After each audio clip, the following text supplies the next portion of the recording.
20 minute में 20 खबर में आपका स्वागत है। मैं हूं आपके साथ आरजू साई। हम अगले 20 मिनट में आपको देश दुनिया की 20 ऐसी खबरें बताने वाले हैं जो इस वक्त न केवल सुर्खियों में है बल्कि दिलचस्प और अहम भी हैं।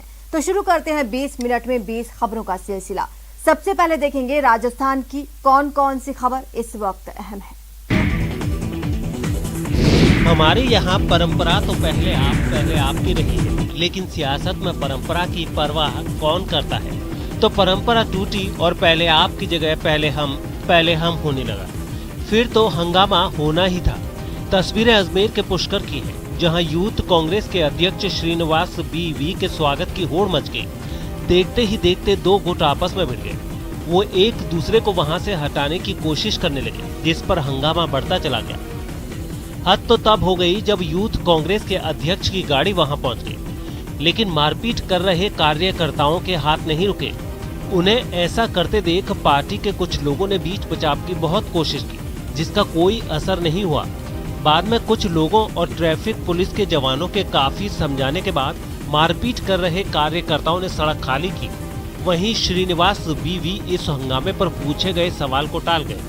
बाद में दोनों गुटों ने यूथ कांग्रेस के अध्यक्ष से अलग अलग मिलकर अपनी शिकायत दर्ज कराई। ऐसे कुछ नहीं है, कुछ लोग आए मिलने के लिए।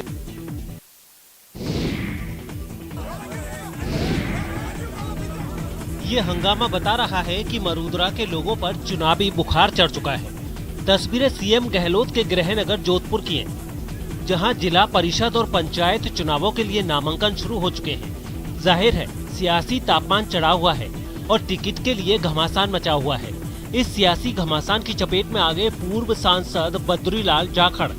गए तो थे अपने चहेतों के टिकट के लिए, लेकिन इतना विरोध हुआ कि बैरंग वापस लौटना पड़ा। पूरी खबर ये है कि 15 अगस्त की शाम जोधपुर के सर्किट हाउस में प्रभारी मंत्री महेंद्र चौधरी के सामने टिकट के दावेदार अपनी अपनी शक्ति दिखा रहे थे। इसी दौरान पाली के पूर्व सांसद बद्रीलाल जाखड़ भी अपने समर्थकों के साथ सर्किट हाउस से बाहर निकले, तो टिकट को लेकर कुछ लोगों ने पूर्व सांसद बद्रीलाल जाखड़ को खरी खोटी सुना दी। पूर्व सांसद ने अपना आपा खो दिया और वो भी भिड़ गए। स्थानीय कार्यकर्ताओं और बद्रीलाल जाखड़ के बीच काफी देर तक नोकझोंक चलती रही। हालांकि कुछ लोगों ने बीच बचाव कर मामले को संभाल लिया।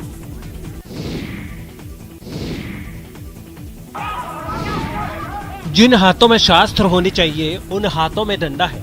राम राम की जगह मुंह से मार मार के बोल निकल रहे हैं। लोगों पर दनादन डंडे बरसा रहे ये पुजारी भरतपुर के प्रसिद्ध रुदावल हनुमान मंदिर के हैं, जिनका कोप भाजन बने हैं मंदिर परिसर में प्रसाद की दुकान लगाने वाले लोग। ये झगड़ा मंदिर परिसर में दुकान लगाने की एवज में किराए को लेकर हुआ है। मंदिर के पुजारियों ने रुदावल हनुमान मंदिर का एक ट्रस्ट बना रखा है। ये ट्रस्ट मंदिर में प्रसाद की दुकान लगाने वालों से पैसे वसूल करता है। जिसने वसूली का विरोध किया, उसका हश्र वही होता है जो इस वीडियो में दिखाई दे रहा है। मंदिर के पुजारी गुंडे बन जाते हैं और लोगों पर दनादन डंडे बरसाते हैं। जानकारी के मुताबिक जिन लोगों के साथ मारपीट की गई, वो अपनी जमीन पर ही दुकान लगाते हैं। बावजूद इसके मंदिर के पुजारी उनसे दुकान लगाने के लिए पैसे मांगते हैं, लेकिन जब उन्होंने पैसे देने से इनकार किया तो उनके साथ मारपीट की गई।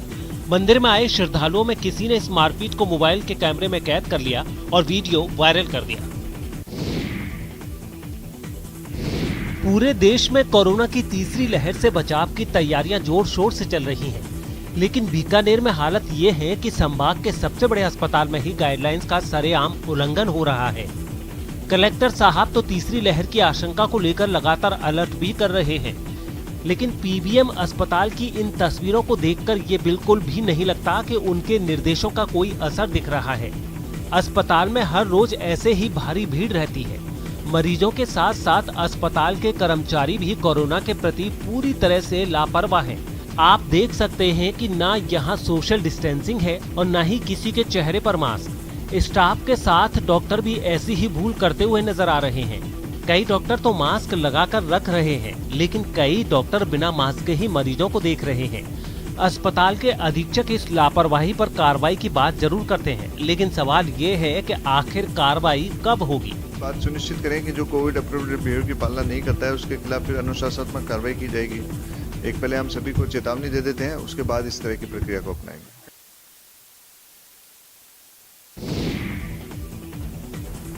मॉनसून की मेहरबानी के बाद मरूधरा के अधिकतर बांध लबालब हो चुके हैं, लेकिन इस स्थिति ने अब एक नई परेशानी पैदा कर दी है। दरअसल बांध लबालब होने के बाद टोंक जिले में सैलानियों का आना बढ़ गया है और नई चिंता का भी कारण यही है। अब टोंक से 25 किलोमीटर दूर मोती सागर बांध का ये नजारा ही देख लीजिए। बांध से पानी छलक रहा है और इसके साथ ही लोग खुद पर काबू नहीं रख पा रहे हैं। लोग पिकनिक मनाने के मूड में हैं और जमकर मस्ती कर रहे हैं, लेकिन आशंका इस बात की है कि ये मस्ती कहीं भारी ना पड़ जाए, क्योंकि यहाँ कोरोना गाइडलाइंस की धज्जियां उड़ रही है। कहने को तो तीसरी लहर की आशंका को देखते हुए सरकार पूरी तैयारी कर रही है, लेकिन ये नजारा प्रशासन और लोगों की लापरवाही की गवाही दे रहा है। तस्वीरें टोंक जिले के मोती सागर बांध की है, लेकिन यहाँ लापरवाहियों की हद जिन्हें हम कह सकते हैं। एक तरफ राज्य सरकार से लेकर केंद्र सरकार तक कोरोना को लेकर चिंतित है, तीसरी लहर को लेकर चिंतित है। क्या आपका नाम नीरज है? अगर हाँ, फिर तो आपकी बल्ले बल्ले है। चौंकिए मत जनाब, हम बताते हैं आपको नीरज नाम होने की महिमा। दरअसल राजसमंद जिले के आमेट केलवा रोड पर चतराजी का गुड़ा स्थित शान पेट्रोल पंप के मालिक इंजीनियर सोहन गुजर ने नीरज नाम के लोगों को मुफ्त पेट्रोल डीजल देने का ऐलान किया है। पेट्रोल पंप मालिक के मुताबिक ये ऑफर 15 अगस्त से 14 सितंबर तक यानी 1 महीना चलेगा। इस 1 महीने में नीरज नाम के लोगों को अपना आधार कार्ड दिखाने पर 2 लीटर पेट्रोल डीजल मुफ्त मिलेगा। पेट्रोल पंप मालिक के मुताबिक इस ऑफर से नीरज चोपड़ा के सम्मान के साथ ही लोगों में खेल के प्रति जागृति पैदा होगी।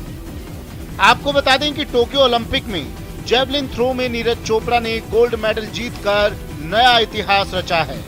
तो अगर आपका नाम नीरज है तो फिर देर किस बात की, आइए और इस ऑफर का लाभ उठाइए।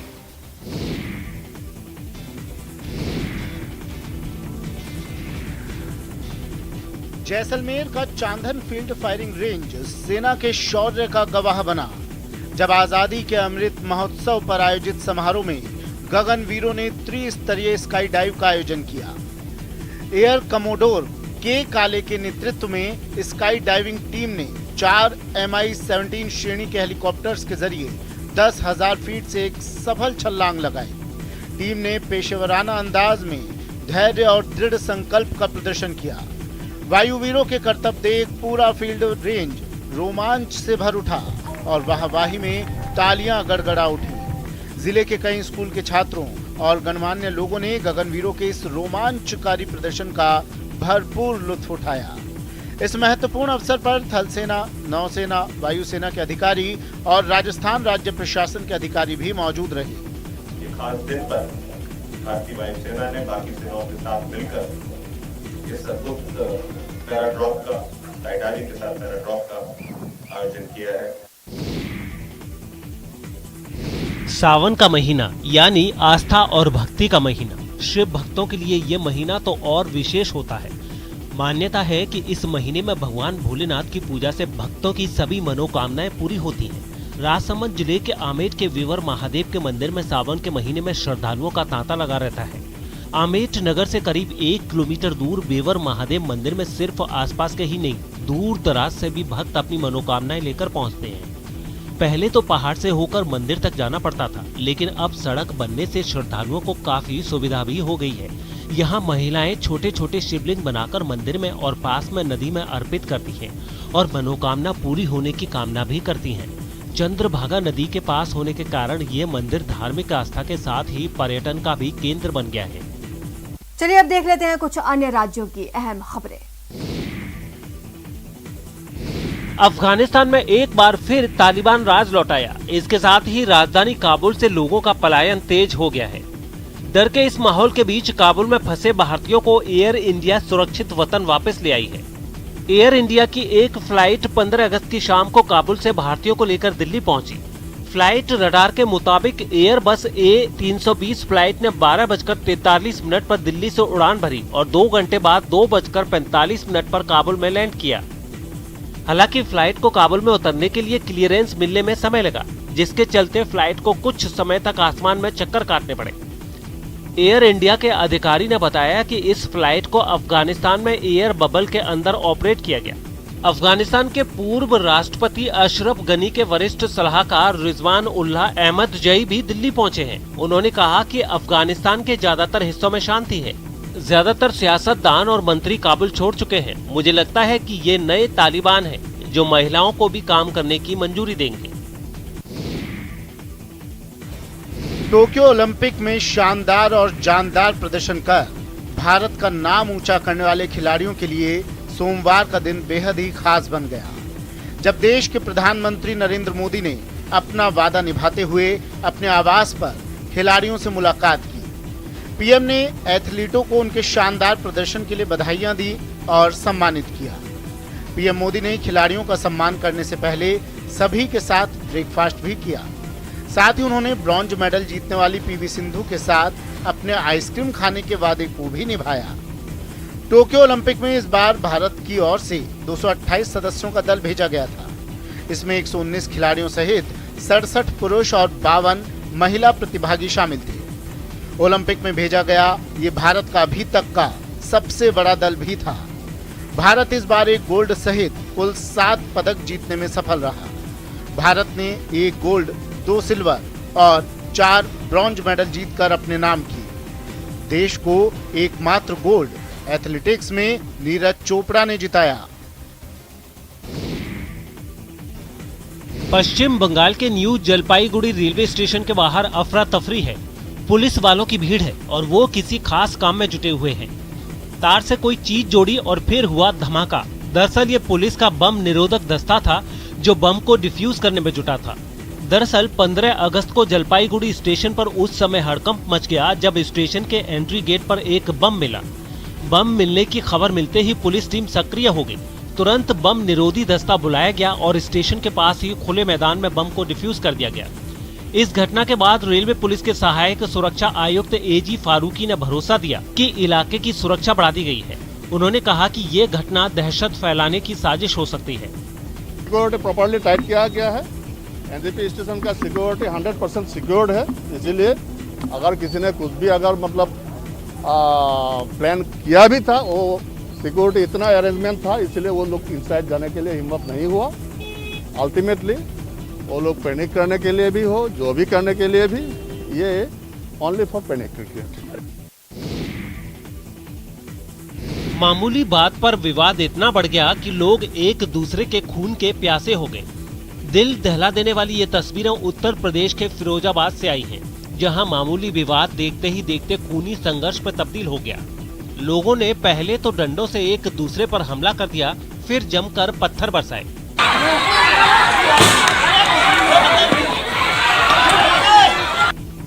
इस हंगामे में महिलाएं भी पीछे नहीं रहीं। उन्होंने भी डंडे और पत्थर लेकर एक दूसरे पर हमला किया। वहीं आसपास के लोग अपने घरों की छतों पर खड़े होकर ये हंगामा देखते रहे। इस दौरान कोई भी बीच बचाव के लिए आगे नहीं आया, जिसकी वजह से दोनों पक्षों की ये लड़ाई काफी देर तक चली।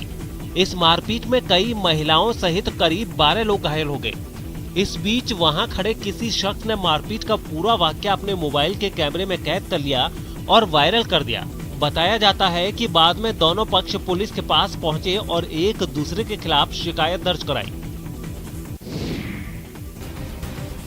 पायलट बनने की ट्रेनिंग के लिए अब विदेशी अकेडमीज का मुंह नहीं देखना पड़ेगा। जी हाँ, भारत को ग्लोबल पायलट प्रशिक्षण केंद्र बनाने की मुहिम को उस समय एक मुकाम मिला जब कर्नाटक के कलबुर्गी में पायलट प्रशिक्षण केंद्र शुरू हो गया।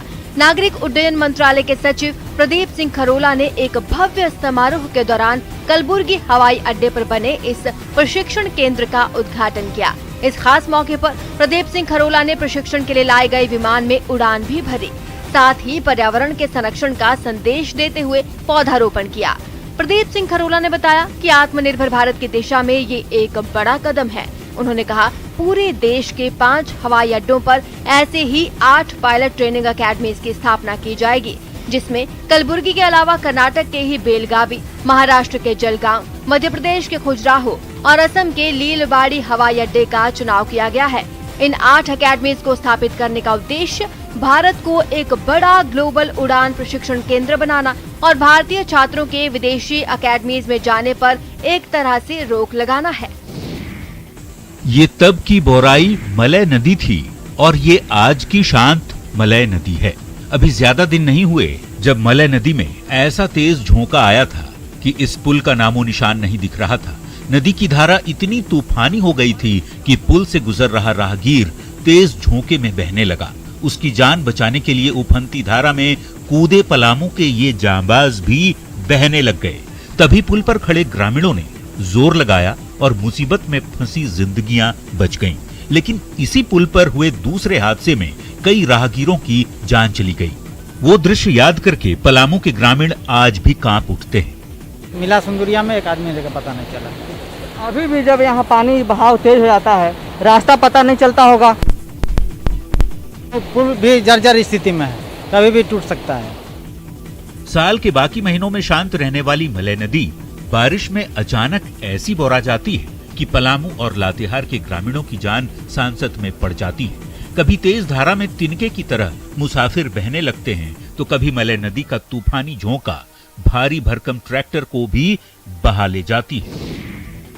कोई बाजुओं को मजबूत कर रहा है तो कोई पांवों पर जोर लगा रहा है।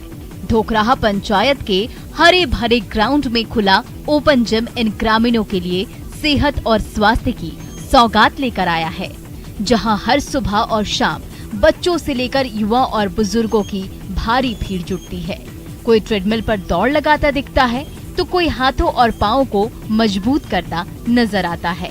कोई सेहत बनाना चाहता है तो किसी का सपना पुलिस में दारोगा बनना है। सोचे हम लोग बहाली में दौड़ते हैं, हम लोग पुलिस की बहाली एसएससी जीडी सबका तैयारी करते हैं और हम लोग के लिए ये बहुत ही खुशी की बात है कि इस तरह का सुविधा जो है हम लोग को मिल गया।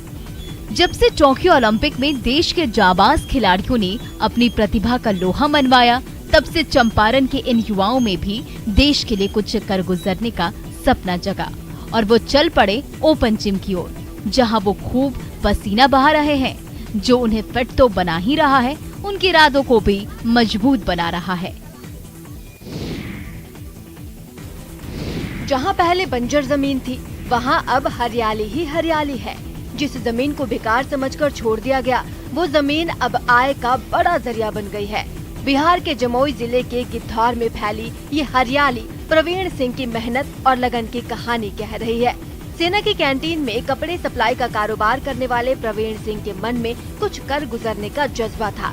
तभी तो सालों से लगे पुराने कारोबार को छोड़कर प्रवीण अपने गांव आ गए और फिर ऐसी मेहनत की कि बंजर जमीन की छाती चीरकर हरियाली का साम्राज्य स्थापित कर दिया।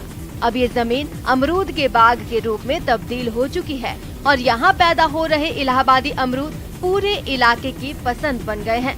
अपनी लगन और दृढ़ इच्छा शक्ति के दम पर प्रवीण ने न सिर्फ बंजर जमीन को हरा भरा कर दिया, बल्कि अपनी तकदीर भी बदल दी। प्रवीण की मेहनत अब इलाके के किसानों के लिए प्रेरणा का काम कर रही है। सर, हम जम्मू कश्मीर से आए तो देखे कि ये जमीन बंजर पड़ा था। 5 साल पहले जमीन में कुछ होया नहीं करता था, हम लगाए तो आज ये फल का पता चला है मुझे क्या इसमें फल लगाने का ये परिश्रम का फल मीठा होता है। रक्षाबंधन भाई बहन के पवित्र प्यार का प्रतीक त्योहार है। ऐसा त्योहार जिसका इंतजार बड़ी ही शिद्दत से भाई बहन करते हैं। बहनें जहां भाई की कलाई पर राखी बांधकर उसे दुखों से दूर रखने की दुआएं मांगती हैं, वहीं भाई हर हालत में अपनी बहन के मान सम्मान की रक्षा का संकल्प लेता है। लेकिन उन भाइयों का क्या जो अपने घर परिवार से हजारों किलोमीटर दूर सीमा की निगहबानी में जुटे हुए हैं, देश की रक्षा में मुस्तैद हैं। सीमा की निगरानी में मुस्तैद जवान भले ही अपने परिवार से दूर हैं, लेकिन वो हर माँ बहन के दिल में बसते हैं। लेकिन उन भाइयों की कलाइयाँ क्यों सूनी रहेंगी? तभी तो बड़े प्यार और जतन से ये बहनें उन भाइयों की कलाइयों के लिए अपने हाथों से राखियां बना रही हैं। गुजरात के सूरत में कई संगठनों की महिलाएं और लड़कियां सीमा पर मुस्तैद अपने भाइयों के लिए राखियां गढ़ रही हैं। सूरत में समारोह पूर्वक एक हाथ अनेक बंधन का आयोजन किया गया, जहां लड़कियों महिलाओं ने राखियां बनाई। हम अपनी राखियां बनाते हैं अपने भाइयों के साथ, पर इस साल हमने सोचा क्यों ना राखी उन भाइयों के नाम किया जाए जो सही मायने से हमारी और देश की रक्षा करते हैं, और वो है वो वीर जवान जो अपने परिवार से दूर रहते हैं, ताकि हम अपने परिवार के साथ खुशी से रह पाएं। रक्षाबंधन के त्योहार को लेकर बाजारों में चहल पहल बढ़ चुकी है। खासकर राखियों की खरीदारों की भीड़ बाजार में देखी जा रही है। ऐसे में ओडिशा रूरल डेवलपमेंट और मार्केटिंग सोसाइटी ने नई पहल करते हुए बाजार में इको फ्रेंडली राखियां उतारी हैं। इसे लेकर ओडिशा की राजधानी भुवनेश्वर में एक विशेष बाजार बनाया गया है, जहां ग्रामीण महिलाओं के समूह ने प्राकृतिक चीजों से बनी राखियों का स्टॉल लगाया। राज्य को खोरधा, जजपुर, जगतसिंहपुर, मयूरभंज और क्योंझर जिले से आई महिलाएं इस बाजार में इको फ्रेंडली राखियां लेकर आई हैं। ये राखियां देखने में जितनी सुंदर हैं, उतनी ही प्रकृति के अनुकूल भी हैं। यही कारण है कि बाजार में इनकी अच्छी खासी मांग भी दिख रही है। ओडिशा रूरल डेवलपमेंट ने पिछले साल ही कोरोना काल को देखते हुए इसकी शुरुआत की थी, जो अब लोगों को खूब भा रही है और इससे कई महिलाओं को रोजगार भी मिला है। पूरा हाइजीनिक है, पूरा प्लास्टिक का जो बहुत ज़्यादा खतरा होता है, ये कुछ भी नहीं, ये पूरा हाइजीनिक होता है। पूरा कोरोना की भी पूरा सेफ्टी लेते हैं हम लोग। और अब देख लेते हैं अंतर्राष्ट्रीय जगत की कुछ खास खबरें। 15 अगस्त को काबुल पर कब्जे के साथ ही अफगानिस्तान में तालिबान का राज कायम हो गया है। तालिबान लड़ाके जिस तेजी से अफगानिस्तान के इलाकों पर कब्जा करते जा रहे थे, उससे लग तो रहा था कि गनी सरकार कुछ ही दिनों की मेहमान है, लेकिन इतनी जल्दी तालिबान पूरे अफगानिस्तान पर काबिज हो जाएंगे ऐसा बिल्कुल नहीं लग रहा था। लेकिन तालिबान के इन लड़ाकों की रफ्तार ने दुनिया भर को हैरान कर दिया। कई जिलों और शहरों पर तो एक भी गोली चलाए बिना ही तालिबानियों ने कब्जा कर लिया। तालिबान ने 6 अगस्त को ईरान सीमा से सटे जरांज पर कब्जा किया था। ये तालिबान के नियंत्रण में आने वाली पहली प्रांतीय राजधानी भी थी। इसके बाद एक एक करके अफगानिस्तान की कई प्रांतीय राजधानियां तालिबान के कब्जे में आती गई। विश्लेषकों का मानना है कि अफगानिस्तान की सेना के पास हथियार और प्रशिक्षण तो था ही, लेकिन वो स्थानीय लोगों का भरोसा जीतने में नाकाम रही, जिसने तालिबान का काम आसान कर दिया। तालिबान ने हाल के सालों में स्थानीय स्तर पर कूटनीति का इस्तेमाल किया और लोगों को अपने साथ मिलाने की कोशिश की। यही वजह है कि बहुत से इलाकों में तालिबान को कोई विरोध नहीं झेलना पड़ा।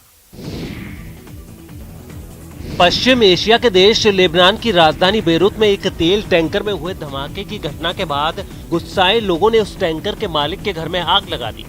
धमाके की इस घटना में कई लोग घायल भी हुए, जिसकी खबर मिलते ही उनके घर वाले अपने गुस्से पर काबू नहीं रख सके और उन्होंने त्रिपोली में उस टैंकर के मालिक के घर को आग के हवाले कर दिया। वहां से सामने आई तस्वीरों में वो घर आग की लपटों में घिरा नजर आया। 2 मंजिला इमारत के चारों तरफ से धुएं का गुबार उठता दिखाई दिया। लोगों के गुस्से को देखते हुए वहां पुलिस के साथ सेना के जवानों को भी भेज दिया गया, लेकिन उनके सामने ही भीड़ काफी देर तक वहां उत्पात मचाती रही। इससे पहले बेरूत में तेल टैंकर में हुए धमाके के बाद वहां पहुंची पुलिस मामले की जांच करती नजर आई। इस घटना की जानकारी मिलते ही आसपास के कई लोग पहुंचकर वहां हंगामा करने लगे। फिलहाल इतना ही। आप देखते रहिए न्यूज़ 18 राजस्थान।